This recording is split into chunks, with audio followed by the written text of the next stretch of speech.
इस दुनिया में बहुमंजिला इमारतों को बनाने और तेजी से तरक्की करने के मामले में खाड़ी देशों का मुकाबला कोई भी देश नहीं कर सकता है, जहां हर साल नई नई बिल्डिंग और नायाब चीजें देखने को मिल जाती हैं।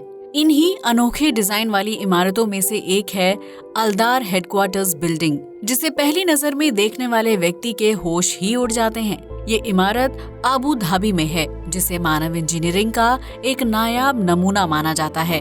आखिर इंजीनियर्स ने इस बिल्डिंग को कैसे बनाया होगा और इस दौरान उन्हें कौन सी चुनौतियों का सामना करना पड़ा होगा, आइए जानते हैं इन सभी सवालों के जवाब इस वीडियो के माध्यम से। शेल के आकार की नायाब बिल्डिंग। अबू धाबी के अल राहा में अल्दार बिल्डिंग को दुनिया की पहली गोल इमारत के रूप में जाना जाता है, जिसका डिजाइन एक समुद्री शेल की तरह है। इस बिल्डिंग की जमीन से ऊंचाई 113 मीटर है, जबकि इसमें कुल 25 फ्लोर्स हैं। लेकिन अल्दार बिल्डिंग को बनाना इतना भी आसान नहीं था, बल्कि इसे तैयार करने के लिए इंजीनियर्स को कई तरह की चुनौतियों का सामना करना पड़ा था। दरअसल अबू धाबी के पूर्व शासक शेख खलीफा बिन जायाद बिन सुल्तान एक ऐसी इमारत बनवाना चाहते थे जिसे देखने के लिए पर्यटक दूर दूर से अबू धाबी आएं। ऐसे में उन्होंने समुद्र के ऊपर एक आर्टिफिशियल आइलैंड पर एक नायाब बिल्डिंग बनवाने का फैसला किया, जिसके लिए उन्होंने इंजीनियर्स को सबसे यूनिक डिजाइन तैयार करने का आदेश दिया था। शेख खलीफा का नाम खाड़ी देशों के सबसे ताकतवर लोगों में शुमार है, जो संयुक्त अरब अमीरात के लोकप्रिय राष्ट्रपति भी रह चुके थे। इतना ही नहीं, उन्होंने दुबई में दुनिया की सबसे ऊंची इमारत बुर्ज खलीफा को बनाने में भी आर्थिक सहायता दी थी, जिसकी वजह से बुर्ज खलीफा का नाम उनके नाम पर रखा गया है। ऐसे में शेख खलीफा के आदेश पर इंजीनियर्स की टीम ने दिन रात मेहनत करके एक शेल के आकार की बिल्डिंग का डिजाइन तैयार किया था, जो दिखने में बहुत ही शानदार लग रही थी। ऐसे में शेख खलीफा को इंजीनियर्स की मेहनत पसंद आई और उन्होंने बिल्डिंग के डिजाइन को अप्रूव कर दिया। लेकिन यहीं से इंजीनियर्स के लिए सबसे बड़ी चुनौती खड़ी हो गई थी। उन्हें सबसे पहले समुद्र के ऊपर एक आर्टिफिशियल लैंड यानी आइलैंड तैयार करना था, जिसके ऊपर शेल के आकार की गोल इमारत को मजबूती के साथ बनाया जा सके। ऐसे में समुद्र के ऊपर उस आर्टिफिशियल लैंड को तैयार करने के लिए लगभग 30 मिलियन क्यूबिक मीटर रेत का इस्तेमाल किया गया था, जिसके जरिए 26 फीट गहराई वाले समुद्र को भरकर उसके ऊपर एक आर्टिफिशियल जमीन को तैयार कर लिया गया था। लेकिन रेत से बने लैंड पर बिल्डिंग को खड़ा करना अभी भी संभव नहीं था, क्योंकि जैसे ही बिल्डिंग की नींव डालने के लिए आर्टिफिशियल लैंड पर खुदाई की जाती थी, वैसे ही समुद्र का पानी रेत से बाहर निकलने लगता था। ऐसे में कच्ची जमीन के ऊपर ख्वाबों का महल बनाकर तैयार नहीं किया जा सकता था, क्योंकि वो किसी भी वक्त टूटकर समुद्र में डूब सकता था। ऐसे में इंजीनियर्स ने इस समस्या को हल करने के लिए डी वॉल बनाने का फैसला किया था, जिसके तहत रेत के अंदर 16 फीट की गहराई तक कंक्रीट से एक दीवार तैयार की गई थी। इस दीवार के अंदर समुद्र का पानी दाखिल नहीं हो सकता था, जिसके ऊपर अबू धाबी की सबसे लोकप्रिय इमारत की नींव रखी जानी थी। इसके बाद उस दीवार के ऊपरी हिस्से पर कंक्रीट से बना एक मोटा स्लैब तैयार किया गया था, जिसे बनाने के लिए लगभग 2000 सीमेंट से भरे ट्रक का इस्तेमाल किया गया था। इसके बाद बिल्डिंग की नींव तैयार करनी थी, जिसके लिए इंजीनियर्स की टीम को एक बार फिर अपना दिमाग लगाना पड़ा था। आमतौर पर किसी भी बहुमंजिला इमारत की नींव डालने के लिए जमीन के अंदर खुदाई करके लोहे या कंक्रीट से बने पिलर को डाला जाता है, ताकि बिल्डिंग की नींव को मजबूत किया जा सके। लेकिन अल्दार बिल्डिंग का डिजाइन बिल्कुल अलग था, जिसकी वजह से उसके लिए मजबूत नींव तैयार करना किसी चुनौती से कम नहीं था। इंजीनियर ये जानना चाहते थे कि अल्दार बिल्डिंग का अलग डिजाइन हवा की तेज गति को किस हद तक झेल सकता है, जिसके बाद उसकी नींव बनाने का फैसला किया जाना था।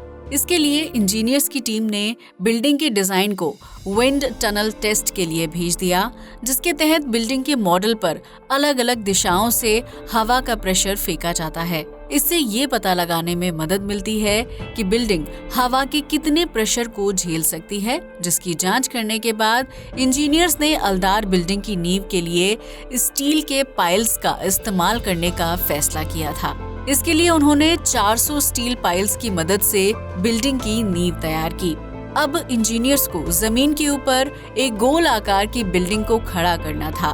ऐसे में इंजीनियर्स के पास बिल्डिंग को तैयार करने के लिए सिर्फ 25 महीनों का वक्त था, जिसकी वजह से अगर वो पूरी बिल्डिंग को कंक्रीट की मदद से तैयार करते तो उसमें काफी ज्यादा समय बर्बाद हो जाता।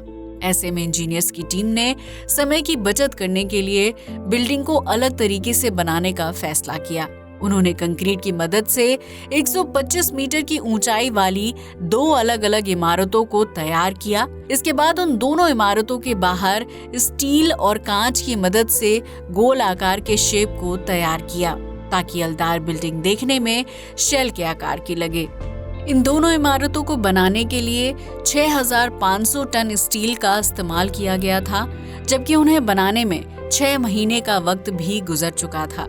अब इमारत तैयार कर रहे इंजीनियर्स के पास सिर्फ 19 महीने का वक्त बचा था, जबकि इस दौरान उन्होंने स्टील का गोल फ्रेम और कांच की खिड़कियों समेत हर बारीक से बारीक काम को पूरा करना था। ऐसे में स्टील के बाहरी फ्रेम को तैयार करने के लिए 2500 टन स्टील को अलग आकार दिया गया था, जिसमें हर फ्रेम 30 टन वजनी था। इस तरह कंपनी ने लगभग 10 स्टील के फ्रेम तैयार करके उन्हें दोनों कंक्रीट इमारतों के बाहर बारी बारी से एक के ऊपर एक इंस्टॉल किया था। हर एक फ्रेम को फैक्ट्री से कंस्ट्रक्शन साइट तक लाना और फिर उसे पहले फ्रेम के ऊपर सेट करना अपने आप में बहुत ही चुनौती वाला काम था।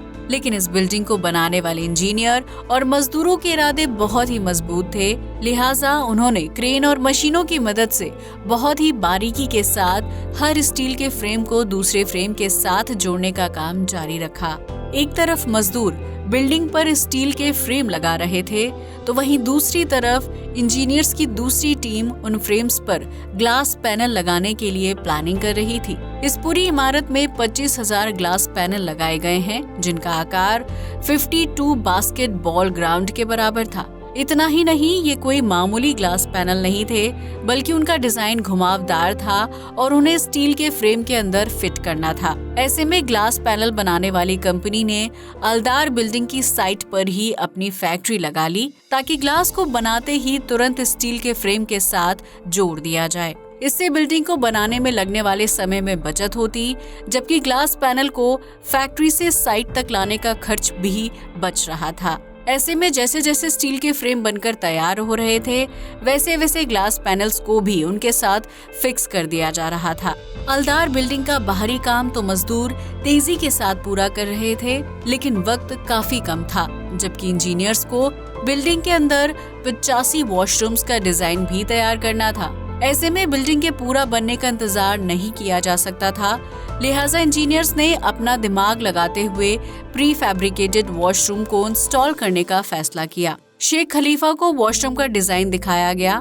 उन्हें वॉशरूम का आइडिया तो पसंद आया, लेकिन उन्होंने वॉशरूम के डिजाइन को रिजेक्ट कर दिया था। ऐसे में अलदार इमारत को बना रही कंपनी ने नई डिजाइन के वॉशरूम को बाहरी कंपनियों से बनवाने का फैसला किया, जिन्हें बाद में बिल्डिंग के सबसे टॉप फ्लोर से अंदर भेजा जाएगा और फिर उन्हें उनकी जगह पर इंस्टॉल करना था। इसके लिए इमारत के सबसे ऊपरी हिस्से में स्टील और ग्लास पैनल को लगाने का काम बीच में ही रोक दिया गया था, ताकि उस स्पेस का इस्तेमाल वॉशरूम्स को बिल्डिंग के अंदर इंस्टॉल करने के लिए किया जा सके। इसके बाद 12 टन के वजन वाले 85 बने बनाए वॉशरूम्स को बिल्डिंग के अंदर इंस्टॉल किया जा चुका था, जिसके बाद स्टील और ग्लास के उन आखिरी पैनल्स को बंद करने का काम शुरू किया गया। लेकिन इस दौरान इंजीनियर्स ने देखा कि स्टील के ऊपरी खुले हुए पैनल का एक हिस्सा 6 इंच नीचे बैठ चुका है, जिसकी वजह से उसमें ग्लास पैनल को फिट करने में मुश्किल आ रही थी।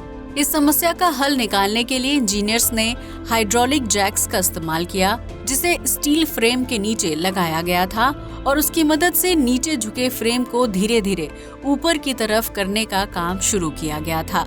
इस काम में रिस्क था, लेकिन इंजीनियर्स के पास वक्त नहीं था और उन्हें किसी भी कीमत पर अलदार बिल्डिंग को 8 महीने के अंदर पूरा बनाकर तैयार करना था। इंजीनियर्स का ये रिस्क लेना काम आया और स्टील का फ्रेम वापस अपनी सही पोजीशन पर आ गया था, जिसके बाद वर्कर्स ने उनके ऊपर ग्लास पैनल लगाने का काम शुरू कर दिया था। इस तरह हलदार बिल्डिंग के बाहरी गोल हिस्से को बनाकर तैयार किया गया था, जिसे बनाने में इंजीनियर्स और मजदूरों ने दिन रात एक कर दिया था। इस इमारत के बाहरी हिस्से के पूरा बन जाने के बाद बिल्डिंग के अंदर के इंटीरियर डिजाइन को जल्दी पूरा किया गया था, जिसके बाद बिल्डिंग को पूरी तरह से फिनिशिंग दी गई थी। शेख खलीफा चाहते थे कि अबू धाबी में फॉर्मूला 1 रेस से पहले अलदार बिल्डिंग बनके तैयार हो जाए, क्योंकि रेस को देखने के लिए विदेशों से सैकड़ों पर्यटक अबू धाबी आने वाले थे, जो इस नायाब इमारत को देखने का मौका बिल्कुल भी मिस नहीं करते। ऐसे में शेख खलीफा ने अलदार बिल्डिंग को बनाने के लिए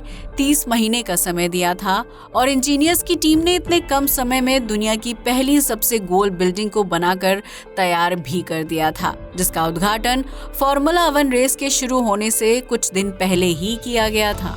अलदार अबू धाबी में सबसे लग्जरी होटल माना जाता है, जहां पर्यटकों के लिए शॉपिंग मॉल से लेकर महंगी दुकानें, लग्जरी कमरों समेत हर छोटी से छोटी सुविधा उपलब्ध है। शेख खलीफा का सपना था कि अबू धाबी में एक ऐसी लोकप्रिय इमारत हो जिसे देखने के लिए लोग दूर दूर से आएं और इससे अबू धाबी के पर्यटन को भी बढ़ावा मिल सके। शेख खलीफा का सपना पूरा हो गया था, जिसके बाद अलदार बिल्डिंग को आम लोगों के लिए साल 2010 में खोल दिया गया। भले ही आज शेख खलीफा इस दुनिया को अलविदा कह चुके हों, लेकिन उनके द्वारा बनाई गई अलदार इमारत आज भी इंजीनियरिंग का नायाब नमूना मानी जाती है। इस बिल्डिंग को बनाने वाले इंजीनियर्स और वर्कर्स की भी तारीफ करनी होगी, जिन्होंने 30 महीने के बेहद कम समय में इतने चुनौती भरे काम को पूरा कर दिखाया था। अब तो आप समझ ही गए होंगे कि दुनिया की पहली गोल बिल्डिंग अलदार को इंजीनियर्स ने कैसे बनाया था और इस दौरान उन्होंने कौन सी चुनौतियों का सामना किया था। आज के लिए बस इतना ही। जय हिंद दोस्तों।